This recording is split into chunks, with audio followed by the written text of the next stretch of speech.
Heiner Müller's Hamletmachine, originally Die Hamletmachine, 1977, is one of the most radical and enigmatic works of postmodern theater. A post-dramatic reworking of Shakespeare's Hamlet, Müller's dense, fragmented text reflects the disillusionment of the late 20th century intellectual, especially in the wake of the failed utopias of Marxism and the oppressive politics of the German Democratic Republic, East Germany. Clocking in at only 9 pages, the play defies conventional dramatic structure and functions more as a poetic political meditation than a narrative-driven drama. Hamletmachine operates as a palimpsest, a rewriting or layering over Shakespeare's Hamlet with modern and postmodern anxieties.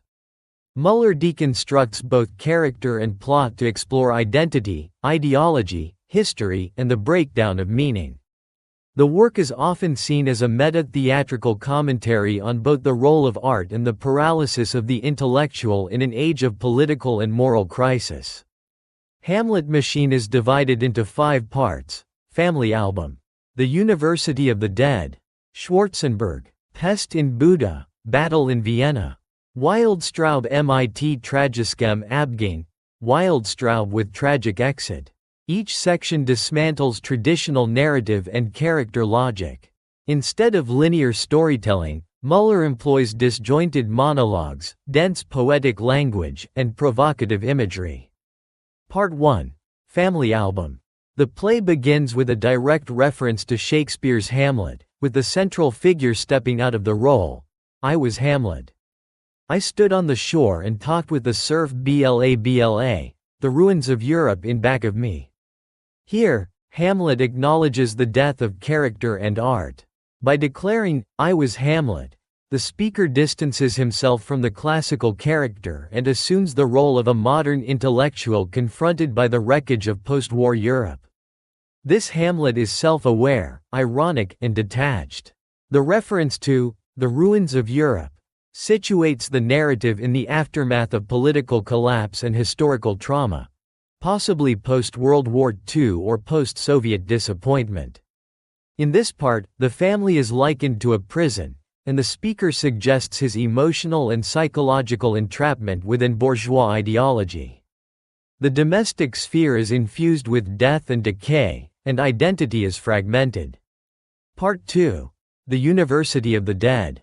Here, Hamlet reflects on the intellectual and academic traditions that shape his consciousness. The setting is a metaphorical university, a place where history and death converge.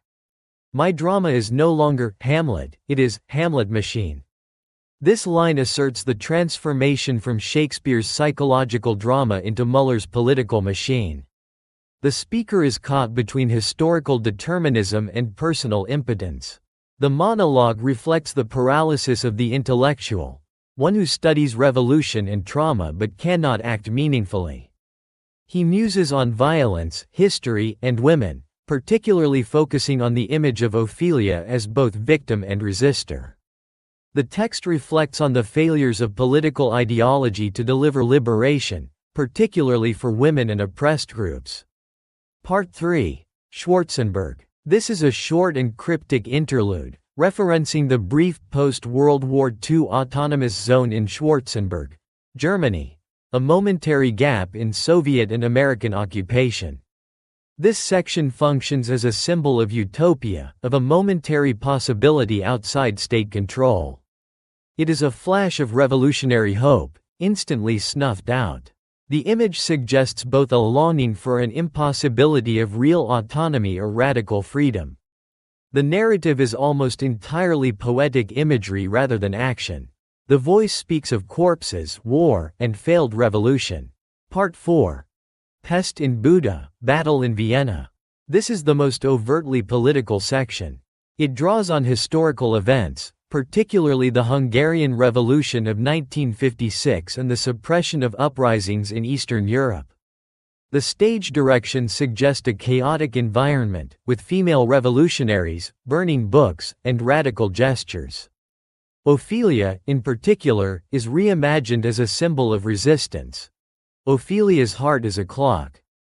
Her thoughts are knives. She becomes a figure of revolutionary rage, suicide, and rebirth. Rather than a passive victim, Ophelia here tears herself apart, performs acts of rebellion, and delivers apocalyptic visions of society's collapse. The section ends in a crescendo of violence and self-destruction. The characters are reduced to machinery, puppets, and historical relics. This battle is both literal and symbolic, representing ideological warfare, civil unrest, and internal psychological struggle. Part 5. Wildstraub with tragic exit. The final part is surreal and abstract.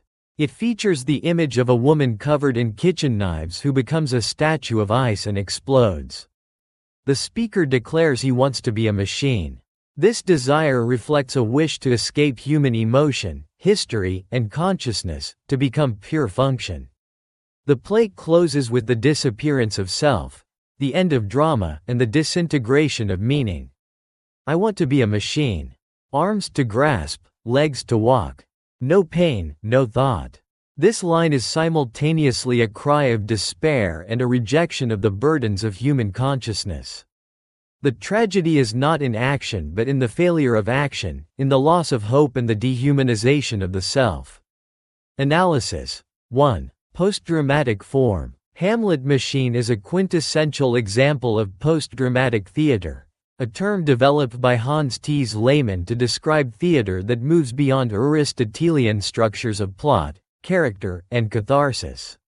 The play lacks a conventional plot and does not present characters with psychological depth or development. Instead, it employs montage, repetition, juxtaposition, and fragmentation. This form mirrors the chaos and disintegration of modern identity, politics, and art. Müller strips drama of its comforting illusions and confronts the audience with raw poetic and political force. 2. Deconstruction of Hamlet. Rather than adapting Hamlet, Müller dismantles it. Hamlet becomes a symbol of intellectual paralysis, an impotent observer, overwhelmed by the ruins of ideology and history. Müller's Hamlet is aware of his role as a character, a cultural artifact, and a failed revolutionary. Ophelia, too, is reimagined not as a tragic, passive female but as a subversive force. Her madness becomes a revolutionary tool, and her suicide is recast as an act of defiance against patriarchal and political oppression. 3. Politics and revolution. At its core, Hamletmachine is a political play. It reflects Müller's deep disillusionment with Marxism and East German socialism. The failed promises of revolution, the stagnation of the GDR, and the suppression of uprisings across Eastern Europe all haunt the text. History in Hamletmachine is not linear or redemptive, it is cyclical and violent. The intellectual, represented by Hamlet, is paralyzed by historical consciousness. The radical, represented by Ophelia, self-destructs or is silenced. There is a tension between action and reflection, revolution and resignation. The play offers no solutions, only the brutal honesty of disillusionment. 4. Gender and the body. Women in Hamletmachine, particularly Ophelia, are central figures of resistance and suffering. Müller foregrounds the female body as both site of political inscription and rebellion. Ophelia is mutilated, dismembered, violated, and yet she fights back through these very wounds. In one iconic stage direction, Ophelia straps explosives to herself and declares herself a terrorist. This radical reimagining of femininity exposes the hypocrisies of both patriarchal and revolutionary ideologies that use and discard women. 5. Language as weapon and debris. Müller's language is rich, elusive, and poetic, filled with historical and literary references, but it is also broken. The play deconstructs not only dramatic structure but also language itself. Meaning collapses under the weight of history.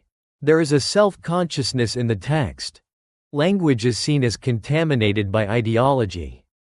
Müller employs clichés, slogans, and bureaucratic jargon to show how language has been hollowed out by political propaganda. The result is a text that speaks through its ruins.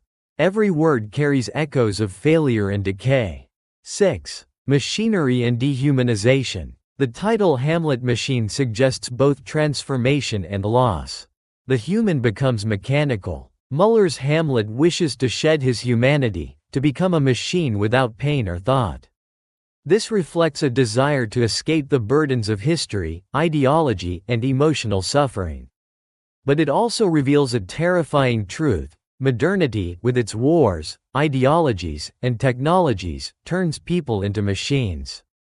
The characters are no longer agents of their own destiny but cogs in a historical mechanism. Conclusion. Heiner Müller's Hamletmachine is not a play in the traditional sense but a poetic autopsy of Western culture, political ideology, and dramatic form. Through fragmentation, contradiction, and stark imagery, Müller reveals the paralysis of the intellectual, the commodification of history, and the failure of both art and revolution to deliver salvation. It is a work of mourning and fury, an anti-play that insists on its own incomprehensibility as a form of truth. The radical minimalism of the text, only a few pages long, belies its explosive content. Every line is dense with reference, history, and meaning. Ultimately, Hamletmachine is not meant to be understood in the usual way. It must be felt, experienced, and wrestled with. It is a mirror shattered into 1,000 pieces, each reflecting a different aspect of a broken world.